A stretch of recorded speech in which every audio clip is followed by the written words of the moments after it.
Bismillahirrahmanirrahim. So dear students, today we will discuss about एजाज rules. एजाज rules हमें बताता है कि कोई आयोनिक बॉन्ड उसमें कितना कोवेलेंट करेक्टर है. जैसे हम कहते हैं कि सोडियम क्लोराइड आयोनिक है, KCl भी आयोनिक है.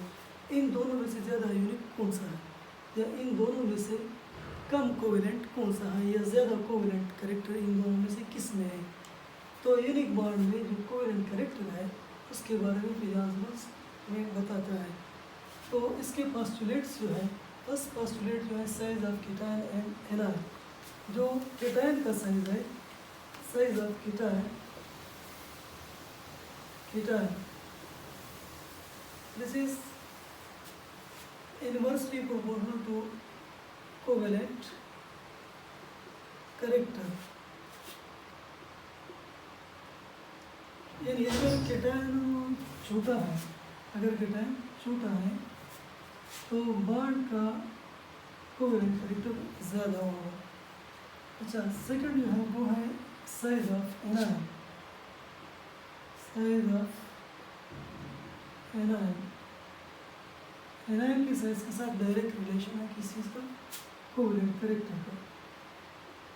Covalent character of bond. अगर एनायन लार्जर साइज का है, इसका मतलब है बॉन्ड में कोवेलेंट करेक्टर ज़्यादा होगा. सेकंड जो पोस्टुलेट है इसका वो है charge on cation and anion. Charge on cation and anion. जितना चार्ज ज़्यादा होगा उतना ही उनके बीच कीटायन और एनायन के बीच अट्रैक्शन ज़्यादा होगी.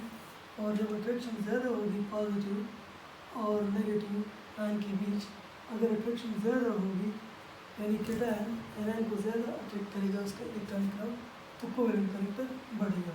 यानी charge of cation and anion is directly proportional to covalent character.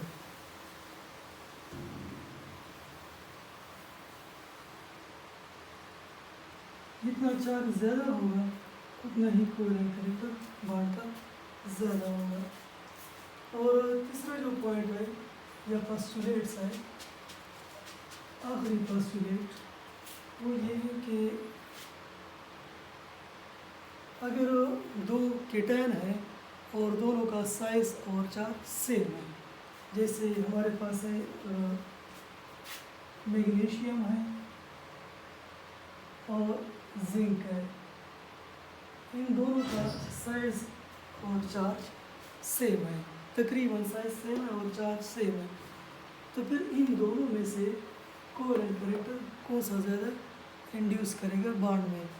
सो इसी तरह अगर सिचुएशन हो तो उसमें जिसका electronic configuration pseudo inert gas का हो वो ज़्यादा कोवेलेंट करेक्टर इंड्यूस करेगा. यानी कीटायन having same size and charge, if cations have, if two cations have same size and charge, then that cation which has pseudo inert gas configuration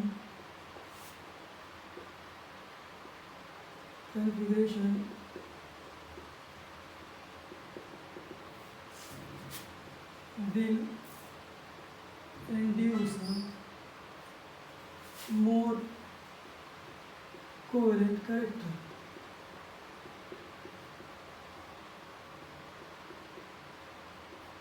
तो यहाँ पर एक पॉइंट है स्यूडो इनर्ट गैस कन्फिग्रेशन. ये क्या होता है? यानी तीसरा पोस्टुलेट ये है कि अगर दो कीटायन का साइज सेम है, चार्ज सेम है, फिर उस वक्त उस केस में जिस केटायन का स्यूडो इनर्ट गैस कन्फिग्रेशन हो वो ज़्यादा कोवेलेंट कैरेक्टर इंड्यूस करेगा किसी बॉन्ड में, जैसे जिंक है। यानी अगर हमारे पास MgCl2 है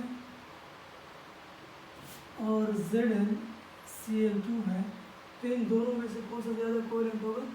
ZnCl2, क्योंकि इसमें जिंक मौजूद है और जिंक की जो कन्फिग्रेशन है वो क्या है?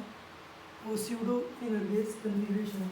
तो what is pseudo inert gas configuration, इसको थोड़ा सा डिस्कस करते हैं।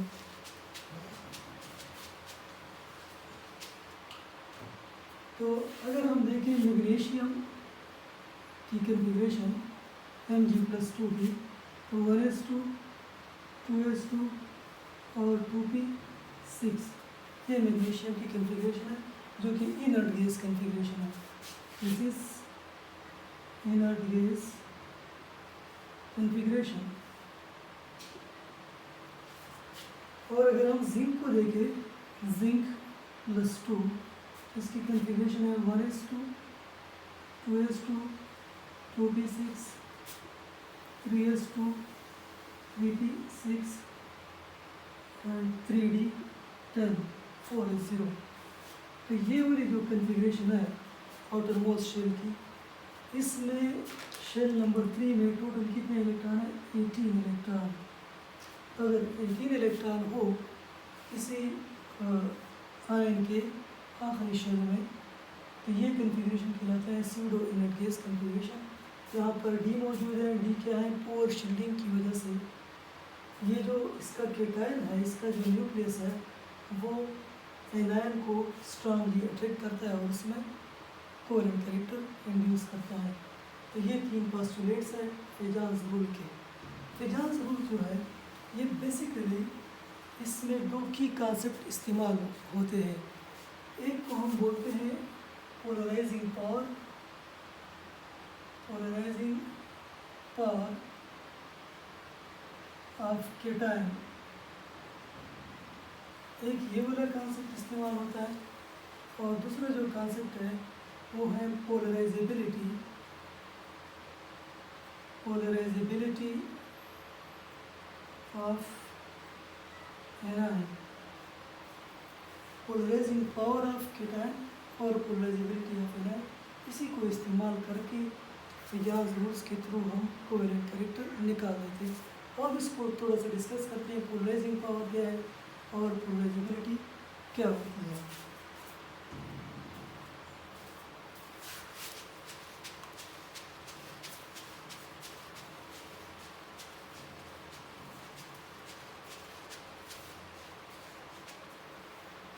तो फर्स्ट है हमारे पास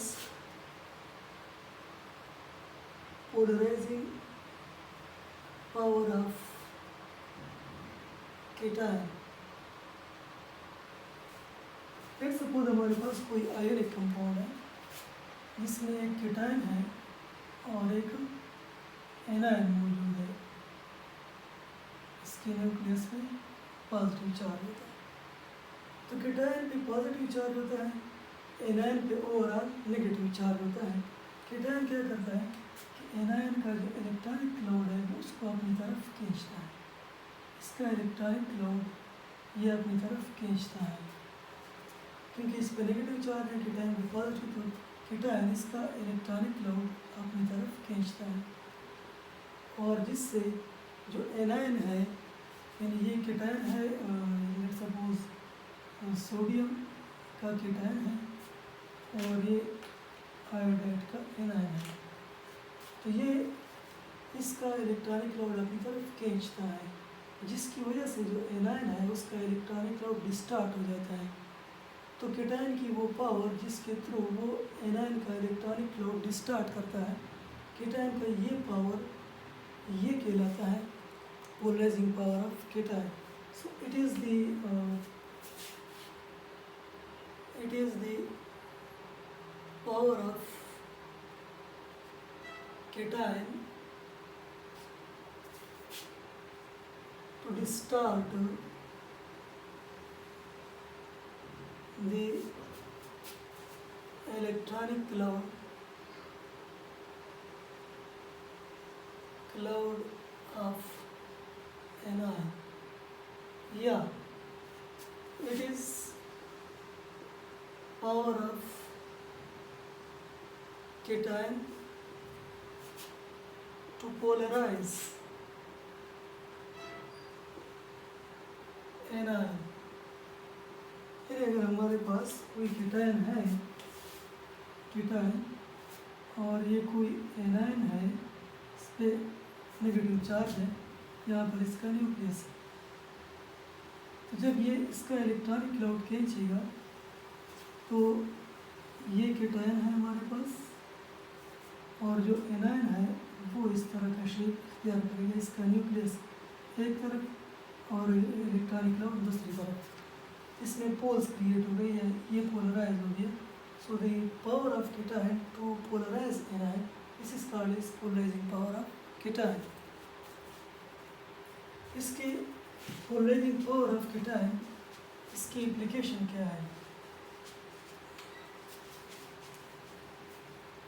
सो पोलराइजिंग पावर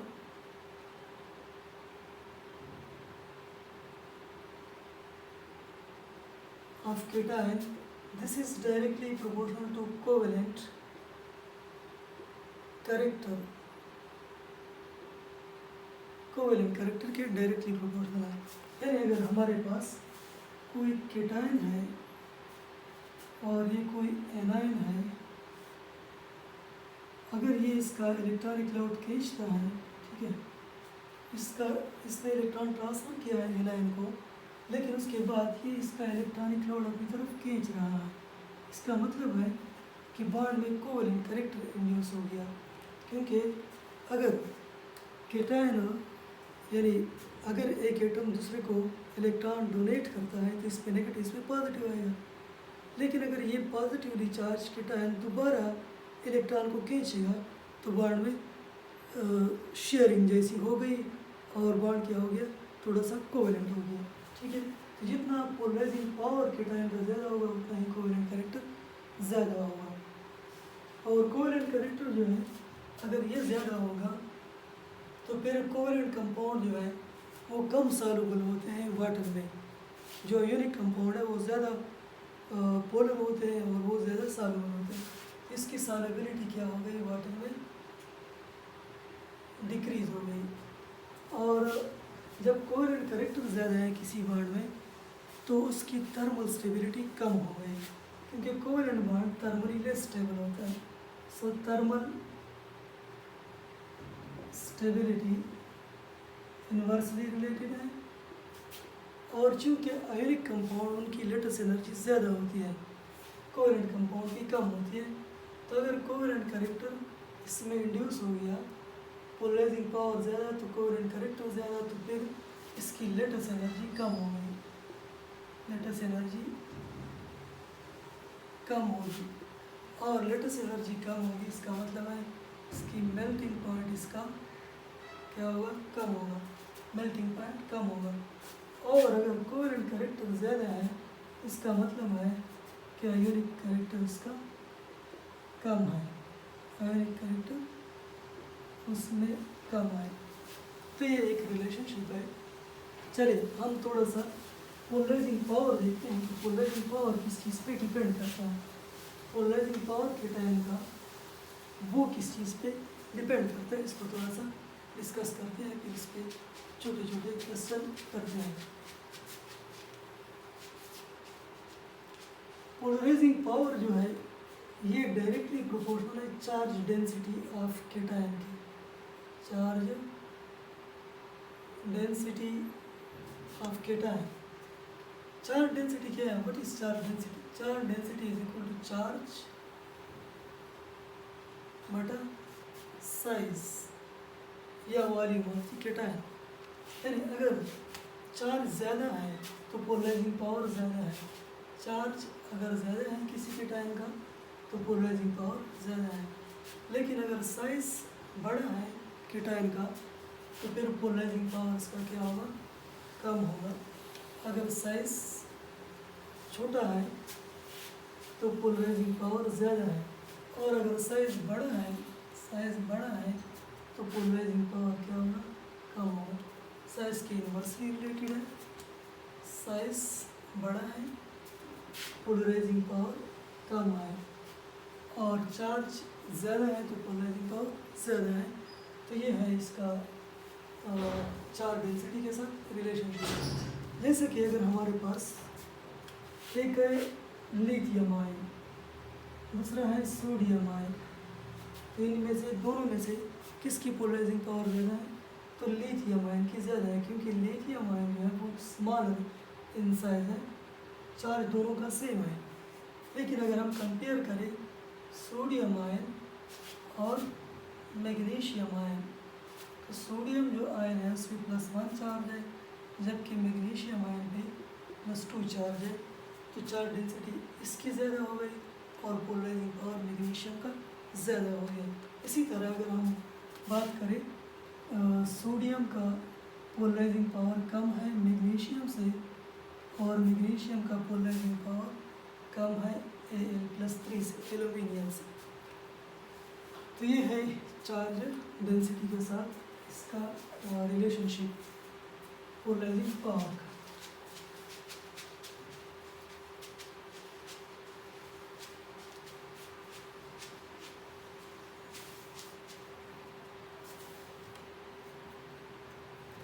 अब कुछ क्वेश्चन हम करते हैं इस पे। हमारे पास है लिथियम फ्लोराइड, फिर इसके बाद है सोडियम फ्लोराइड, पोटाशियम फ्लोराइड, और क्वेश्चन क्या है, विच वन इज मोर आयोनिक। तो चूँकि नीचे जाती हुई साइज बढ़ता है, एनायन तो सेम है, कैटायन डिफरेंट है, तो ये स्मॉलेस्ट है, इसका पोलराइजिंग पावर ज़्यादा है, इसमें कोवेलेंट कैरेक्टर ज़्यादा होगा, और जब कोवेलेंट कैरेक्टर इसका ज़्यादा होगा तो ये वाला क्या होगा, इसका आयोनिक कैरेक्टर ज़्यादा होगा। इसी तरह अगर हम बात करें यही क्वेश्चन में, विच one is thermally less stable, which one is thermally less stable। Thermal stability उसका डायरेक्ट रिलेशन है किस चीज़ के साथ, आयोनिक कैरेक्टर के साथ। तो इनमें से सबसे ज़्यादा कोवेलेंट ये है, यानी लेस आयोनिक ये है, ये थर्मली लीस्ट स्टेबल होगा इन सब में से। अगर हम मेल्टिंग पॉइंट की बात करें, मेल्टिंग पॉइंट की, which one is highest melting point। तो मेल्टिंग पॉइंट चूँकि इसमें से सबसे ज़्यादा ये वाला है आयोनिक, तो इसका मेल्टिंग पॉइंट सबसे ज़्यादा होगा।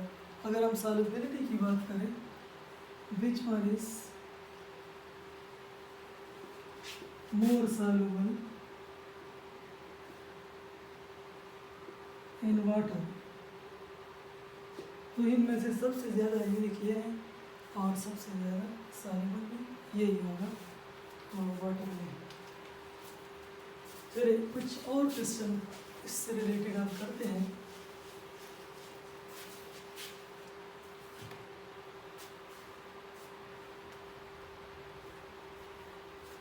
हमारे पास है NaCl, MgCl2, AlCl3, इनमें से सबसे ज़्यादा कोवेलेंट कौन सा है?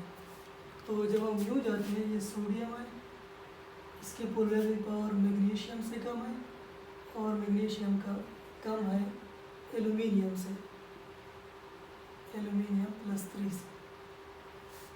तो पोलराइजिंग पावर सबसे ज़्यादा इसकी है, तो सबसे ज़्यादा कोवेलेंट कैरेक्टर इसकी है। सॉल्युबिलिटी का सबसे ज़्यादा किसकी होगी, इसकी होगी। थर्मल स्टेबिलिटी भी इसकी होगी और मेल्टिंग पॉइंट भी इसका ज़्यादा होगा। तो अगर हम बात करें ऑक्साइड की, जैसे आपके पास है Na2O, MgO, Al2O3, SiO2, P2O5, इनमें से सबसे ज़्यादा कोवेलेंट कौन सा है? तो ये है सोडियम ion, और this is magnesium, this is aluminium +3, और सिलिकॉन जो कि एग्जिस्ट नहीं करता +4 स्टेट में, और फास्फोरस भी +4 में एग्जिस्ट नहीं करते, does not exist as ions. तो इनकी पोलराइजिंग पावर इतनी ज़्यादा है कि ये आयंस नहीं बनाते बल्कि कोवेलेंट बॉन्ड बना देते हैं। तो कोवेलेंट कैरेक्टर यूँ जाते हुए इंक्रीज होता है, ये सबसे ज़्यादा कोवेलेंट है और ये सबसे ज़्यादा आयोनिक है। चलो इसके बाद हम थोड़ा सा डिस्कस करते हैं कुछ और चीज़ों को।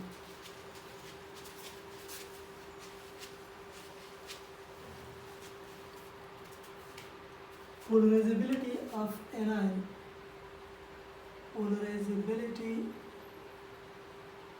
Of anion.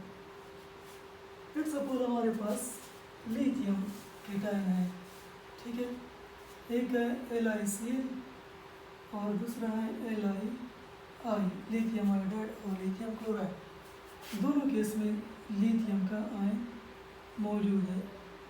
यहाँ पर है क्लोराइड, क्लोराइड है, ये इसका इलेक्ट्रॉनिक क्लाउड है, और यहाँ पर है आयोडाइड, आयोडाइड है, ये इसका इलेक्ट्रॉनिक क्लाउड है। तो लिथियम स्मॉल साइज होने की वजह से इसका इलेक्ट्रॉनिक क्लाउड खींचेगा और इसको डिस्टार्ट करेगा, लेकिन इसको ज़्यादा डिस्टार्ट करेगा क्योंकि इसका साइज लार्जर है। तो केटायन सेम है लेकिन एनायन डिफरेंट है, तो एनायन डिफरेंट होने की वजह से डिस्टार्टिंग भी डिफरेंट हो गया। सो ये एनायन की एबिलिटी है कि वो कितना डिस्टार्ट होता है। So it is the tendency of anion to get distorted, it is the ability of anion to get polarized या to get distorted। एनायन की कितनी ख्वाहिश है कि वो डिस्टार्ट हो जाए, तो ये उसकी क्या कहलाती है, पोलराइजेबिलिटी कहलाती है। सो पोलराइजेबिलिटी जो है, polarisability this is directly proportional to charge on anion, charge on anion. अगर एनायन पे चार्ज ज़्यादा होगा तो वो अट्रैक्ट ज़्यादा होगा टुवर्ड्स के आयन। और सेकंड जो चीज़ है polarisability, this is directly proportional to size of anion. अगर एनायन का साइज बड़ा होगा तो हाईली पोलराइजेबल होगा क्योंकि उसका इलेक्ट्रॉनिक क्लाउड न्यूक्लियस से दूर होगा और न्यूक्लियस का होल्ड उस पर कम होगा, तो केटायन उसको आसानी से डिस्टार्ट करेगा उसके इलेक्ट्रॉनिक क्लाउड को। चलिए इसमें भी एक क्वेश्चन करते हैं।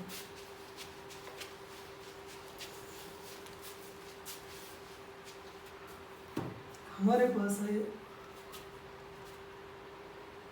Sodium fluoride, sodium chloride, sodium bromide और सोडियम आयोडाइड। तो इनमें से ज़्यादा, सबसे ज़्यादा पोलराइजेबल आयन कौन सा होगा, या फ्लोराइड है, क्लोराइड, ब्रोमाइड और आयोडाइड, इनमें से ज़्यादा पोलराइजेबल कौन सा होगा, तो ये आयोडीन, आयोडाइड आयन है। So fluoride is less polarisable than chloride which is less polarisable than bromide and which is less polarisable than iodide. सबसे ज़्यादा पोलराइजेबल ये बना होगा।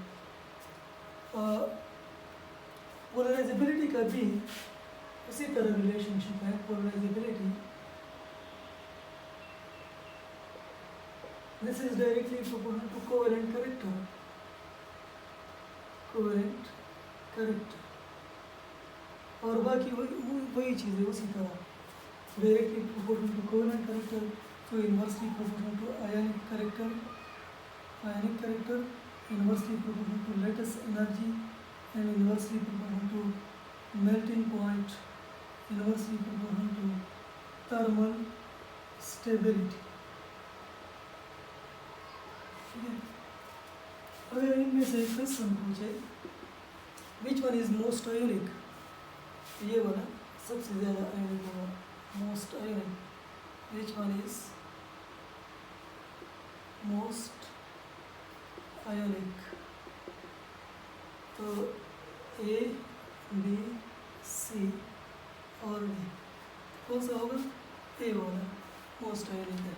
Second question, which one is least soluble? Least soluble in water.